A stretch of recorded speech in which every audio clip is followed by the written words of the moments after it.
Russia తనది కానటువంటి అన్ని వ్యవహారాల్లో ఏలుబెట్టేస్తుంది. అందులో ప్రధానమైనటువంటిది ఓ పక్కన హమాస్ ఇజ్రాయెల్ వార్లో హమాస్ వైపు ఉంటుంది, చైనా తైవాన్ వార్లో చైనా వైపు ఉంటుంది.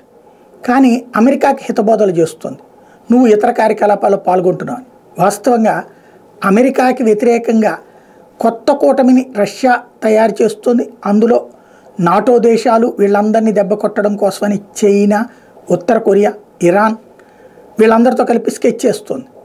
అందులో పాకిస్తాన్ కూడా చేరొచ్చు, లేకపోతే బంగ్లాదేశ్ అయినా చేరొచ్చు అన్నటువంటిది ఒక కాన్సెప్ట్ ఉంది.